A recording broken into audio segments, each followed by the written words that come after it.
इंसान के जीवन में संतुष्टि उसके लिए बहुत ही महत्वपूर्ण चीज़ है। अगर इंसान संतुष्ट है तो वह बहुत सारी चीज़ों से बचा रह सकता है, लेकिन इंसान अगर संतुष्ट नहीं है, असंतुष्ट है, तो वह न जाने क्या क्या कर्म कांड कर बैठता है अपने जीवन में और जीवन को खराब कर बैठता है। ऐसा ही आज की इस घटना में हुआ है। संतुष्टि पाने के लिए तलाकशुदा महिला एक पड़ोसी 20 साल के लड़के के साथ संबंध बनाती थी और फिर उसके बाद दोस्तों होता है बहुत बड़ा हत्याकांड। आखिर ऐसा क्या हुआ था, इस घटना की पूरी सच्चाई जानने के लिए आप हमारे वीडियो को अंत तक जरूर देखिएगा। नमस्कार, मैं हूं सुदेश कुमार और तिरछी बात चैनल में आपका स्वागत है। दोस्तों, यह घटना है छत्तीसगढ़ के बालोद जिले की। छत्तीसगढ़ के बालोद जिले में एक नितेश नाम की औरत रहा करती है जिसकी उम्र 37 साल है। आज से 2 साल पहले उसका तलाक हुआ था और तलाक होने के बाद वह अपने मायके में बैठी हुई है। दोस्तों, मायके में अब वह बैठी हुई है तो अब वह परेशान हो जाती है कि भाई अब मैं अकेली हूँ, किस तरह से मेरा समय गुजरे। ज़्यादातर वह फ़ोन पर काम किया करती है, यानी कि फ़ोन देखती रहती है। अब उसको लगता है कि अब मुझे किसी के साथ प्रेम प्रसंग रचाने चाहिए, वरना जीवन तो नीरस बना हुआ है। ज़िंदगी के अंदर कोई रंग ही नहीं है, ज़िंदगी के अंदर कोई रंग आने चाहिए। अब दोस्तों, पड़ोस में रहने वाला एक विकास नाम का लड़का होता है जो कि 20 साल का था, यानी कि उससे 17 साल छोटा था, बेटे के समान था। अब उसकी तरफ वह नज़र घुमाने लगती है और फिर उसको देखने लगती है। वह जो लड़का होता है 20 साल का, वह भी उसकी तरफ देखने लगता है और फिर एक दिन उनकी बात होती है और बात होने के बाद दोनों संबंध बनाने की बात करते हैं। अब दोस्तों, घर के पीछे के दरवाजे से नितेश अपने प्रेमी विकास को घर के अंदर घुसा लिया करती है, उसके साथ संबंध बनाया करती है। इसी तरह से मामला चल रहा होता है और नितेश अब बहुत ज़्यादा संतुष्ट है, उसे खुशी मिलती है इस बात में। उधर विकास को भी खुशी मिलती है, उसकी भी शादी नहीं हुई थी, उसको भी मौज मस्ती करने का यहाँ पर मौका मिल रहा था।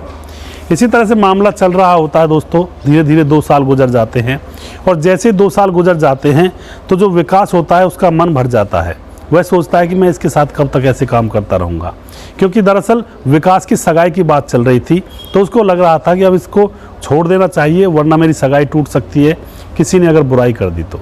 बात यह थी दोस्तों। विकास नितेश से कहता है कि अब मैं तुम्हारे पास नहीं आ सकता, लेकिन नितेश को तो चस्का चढ़ा हुआ था विकास का, क्योंकि उसने अपने पति को तो तलाक ही दे दिया था। अब वह जाती भी तो कहाँ जाती, अपने जिस्म की भूख को मिटाने के लिए। तो नितेश उससे कह देती है कि तू मुझे नहीं छोड़ सकता है, तुम्हें मेरे पास आना ही पड़ेगा। दोस्तों, ज़बरदस्ती नितेश विकास को अब बुलाया करती है। विकास के मन में अब ऐसा वैसा कुछ नहीं रहता है 2 साल गुजर जाने के बाद, लेकिन नितेश को अपनी हवस बुझानी होती है। बार बार जब नितेश विकास को बुलाती है तो नितेश उससे बार बार कहता है कि मैं अब तुम्हारे पास नहीं आऊँगा, मेरा पीछा छोड़ दो। लेकिन नितेश कहती है कि अगर तुम नहीं आओगे मेरे घर तो मैं तुम्हारे माँ बाप को और सारे मोहल्ले वालों को इस करतूत के बारे में बता दूंगी जो तुम करते हो मेरे साथ। अब इस बात से नितेश डर जाता है, इस बात से विकास डर जाता है और अब वह मन ही मन फैसला कर लेता है कि इसको रास्ते से हटाना पड़ेगा। जब भी मेरा घर बसेगा, मेरी जो नई नवेली दुल्हन आएगी उसको पता लग गया तो वह भी मुझे तलाक देकर भाग जाएगी, मैं भी अकेला रहूँगा फिर। तो वह डिसीजन ले लेता है कि इस नितेश नाम की औरत को ख़त्म करना होगा। दोस्तों, एक दिन रात के समय में जो नितेश थी वह मोबाइल चला रही थी छत पर और पीछे से दीवार फांद कर विकास घर के अंदर घुसता है। उसके हाथ में एक बैट था और एक चाकू था। मोबाइल चलाती हुई नितेश के सर में वह बैट को मार देता है।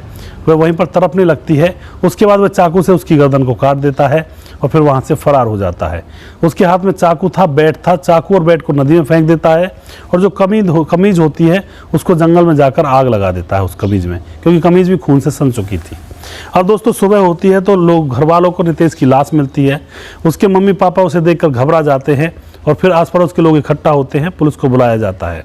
पुलिस मामले की छानबीन करती है और माँ बाप से पूछती है कि तुम्हें किसके ऊपर शक है। अब माँ बाप क्या कहते, उनको किसी के ऊपर शक नहीं था। यहाँ तक कि माँ बाप को ये भी नहीं पता था कि उनकी बेटी नितेश किसके साथ मुंह काला कर रही है।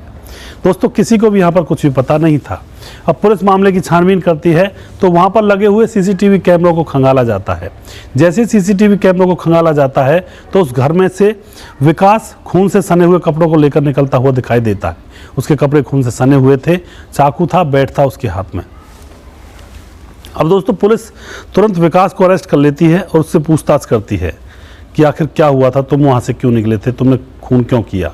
तो विकास बताता है कि मेरी गले की हड्डी बन चुकी थी यह औरत, मेरी शादी होने वाली थी, यह मेरा पीछा छोड़ने वाली नहीं थी और हम दोनों 2 साल से संबंध बना रहे थे और यह ज़बरदस्ती मेरे साथ संबंध बनाती थी। मैं इससे परेशान हो चुका था, इसलिए मैंने इसको जान से मार दिया।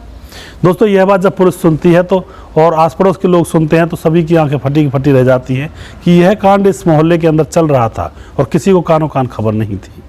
तो दोस्तों पुलिस उसको अरेस्ट करती है, उसको जेल में डाल दिया जाता है, उसके ऊपर मामला दर्ज किया जाता है। तो ऐसे कांडों में ऐसे ही हत्याकांड होते हैं। मैं बार बार कहता हूँ, हर स्टोरी में कहता हूँ, अगर हम और आप ये बात सोच लें कि किसी को पता नहीं चलेगा, बस थोड़ी देर की बात है, मौज मस्ती कर लेते हैं और बस फिर उसके बाद लाइफ बदल जाएगी।